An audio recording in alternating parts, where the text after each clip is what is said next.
So the other day I'm watching the news, right? And it's wall-to-wall coverage of a cat stuck in a tree. I mean, riveting stuff. Forget the impending climate crisis or the latest political scandal. This feline fiasco was apparently headline news, and then it hit me. News has become less about informing and more about entertaining. We're addicted to the constant churn of headlines, no matter how trivial or absurd they may be. It's like we're all on this giant hamster wheel of headlines, running and running but getting nowhere fast. And guess what? The media knows it. They know we crave the drama, the outrage, the breaking news banners flashing across our screens, and they're more than happy to oblige, because drama equals viewers and viewers equal dollar signs. Because let's face it, the news is a business. And like any good business, it's all about the bottom line. Whether it's left-leaning or right-leaning, MSNBC or Fox News, the name of the game is the same.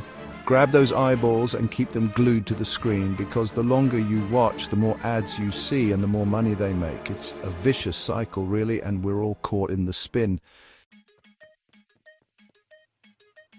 Now, I'm not saying all news is bad. There are still some incredibly dedicated journalists out there doing amazing work, but it's getting harder and harder to separate the signal from the noise, the facts from the spin.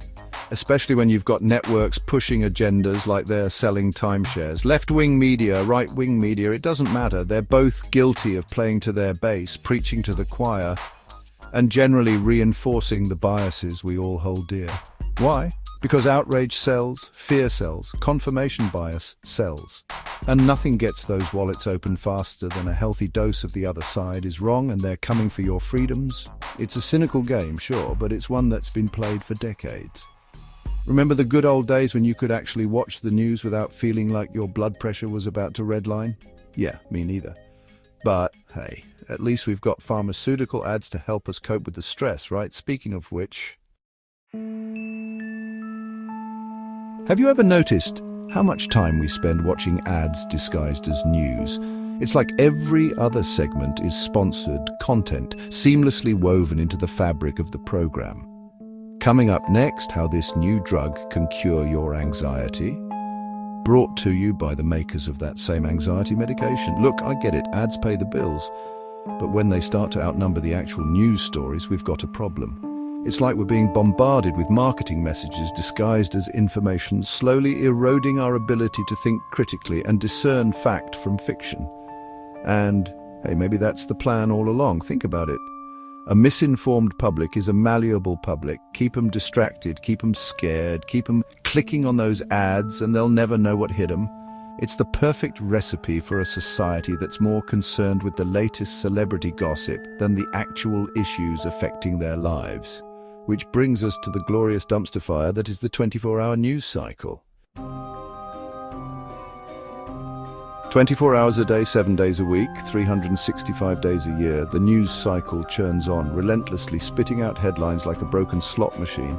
It's exhausting, it's overwhelming, and it's frankly unnecessary. Do we really need to know what the president had for breakfast, or which celebrity couple is feuding on Twitter? Spoiler alert, no we don't, but the 24-hour news cycle thrives on our insatiable appetite for information.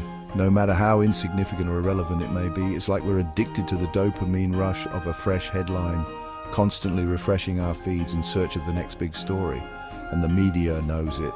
They know that the more they produce, the more we consume and the more money they make. It's a race to the bottom, really, a never-ending competition for our attention spans. And in this hyper-competitive landscape, nuance and accuracy often fall by the wayside in favor of speed and sensationalism. Because who has time for fact-checking when there's another breaking news alert to chase? It's a recipe for disaster, and it's time we hit the pause button on this runaway train of information overload. Section 5 clicks, cash and controversy. In the digital age, news is no longer just about reporting the facts.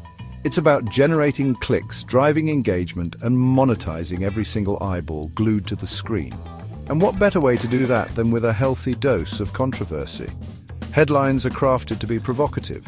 Stories are spun to elicit an emotional response, and facts are often cherry-picked to fit a particular narrative. Why? Because outrage equals clicks and clicks equal cash. It's a simple equation, really, and one that's been ruthlessly exploited by media outlets across the political spectrum. We've become so accustomed to the constant barrage of negativity that we've become desensitized to it. We're bombarded with so much bad news that we're starting to lose hope. And that's a dangerous place to be, because when we lose hope, we become apathetic. And when we become apathetic, we stop engaging in the world around us. And that's exactly what the powers that be want. They want us to be passive consumers of their carefully curated narratives, too overwhelmed and exhausted to question the information we're being fed. Section 6. Echo chambers and filter bubbles. Thanks to the wonders of the internet and the algorithms that rule our online lives, we now exist in these perfectly curated echo chambers, where our own biases are reflected back to us with alarming accuracy. We seek out information that confirms our existing worldview, while conveniently filtering out anything that might challenge our preconceived notions.